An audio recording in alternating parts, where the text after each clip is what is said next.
I have so much I want to say, but, you know, I want to make sure I look thin, or I look cute, or I look attractive. And then I just try to remember, like, you see Martin Scorsese on one of these things, he's just like, don't really care how I look, I'm going to tell everybody what I think.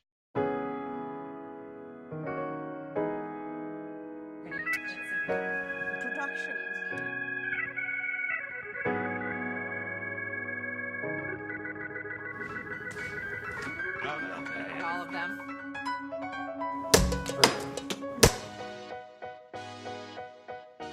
I think the biggest leap was like quitting my job at Colgate and going to film school because, like, you know, the teachers give you like the speech, you know, look to your left, look to your right, only two of you will make it. And I went home and talked to my girlfriend at the time. I was like, look, this is a big waste of money. Maybe I shouldn't do it. They said only 2 of us will make it. And she said, okay, that's you and who else? As soon as I say action, now the dance begins.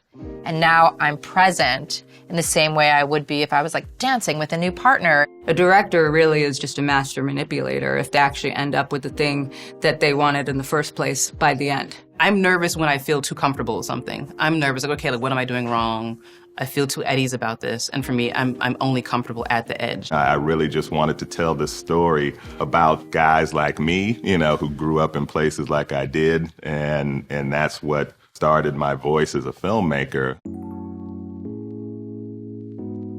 I think what happens in front of the camera is super important, but I also think that it's so important that the people that are behind the camera are also in some way representing the people that are in front of it, or else it's all for naught to me. Then I'll go to like a taping of any old TV show, and it's like 100% white men, like every single person on the set. I apologize to all the straight white men. Sorry, guys. I know it makes people uncomfortable. You're educated. You're fine. Okay, good, yeah. They'll be all right. They'll be all right. They'll be all right. They'll be all right. Yeah.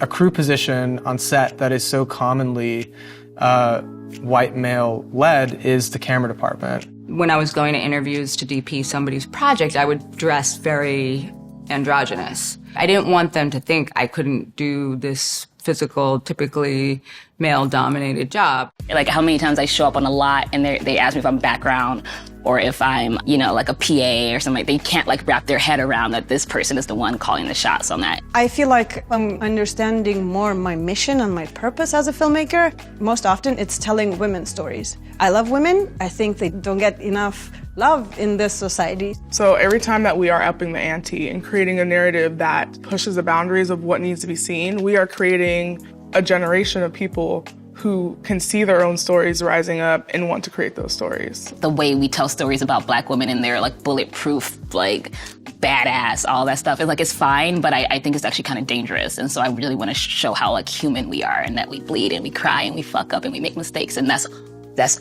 all I care about is like unpacking the humanity of Black women.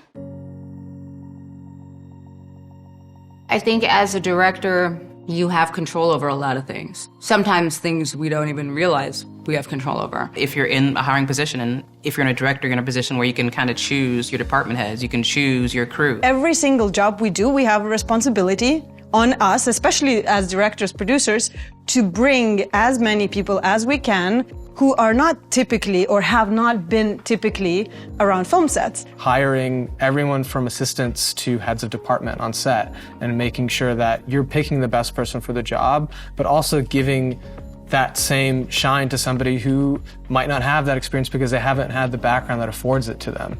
Because it was people who did that for me that got me in. It was like Lynn Amato and Queen Latifah for Bessie. It was Lee Daniels for like Empire. I would not be making films if Robert Redford decided that Sundance was something that he wanted to put his energy and time into. Having these programs like the AT&T Hello Lab program, I think giving people an opportunity that don't normally have one just to be on set, not because it's trendy, but because they actually believe in the stories that we have to tell is a really great start. I think mentorship is what cements us as a community of collaborators, especially for women.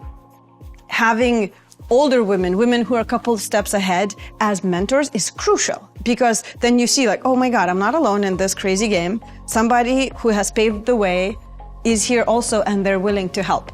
The biggest thing I think is Ava DuVernay hiring women to direct Queen Sugar. I mean, that to me is like the most like, this is actionable. These are people who deserve those chances. It used to be like one black person at a time, one woman at a time. And so I think the thing that's exciting is like, oh, there's like 5 black women directors who I can call out, at the same time, making work at the same time. I stay motivated because I actually believe that the work we're doing is changing the world. I think of myself as an activist and an artist, and as a non-binary person, really excited about allowing people to see things a different way.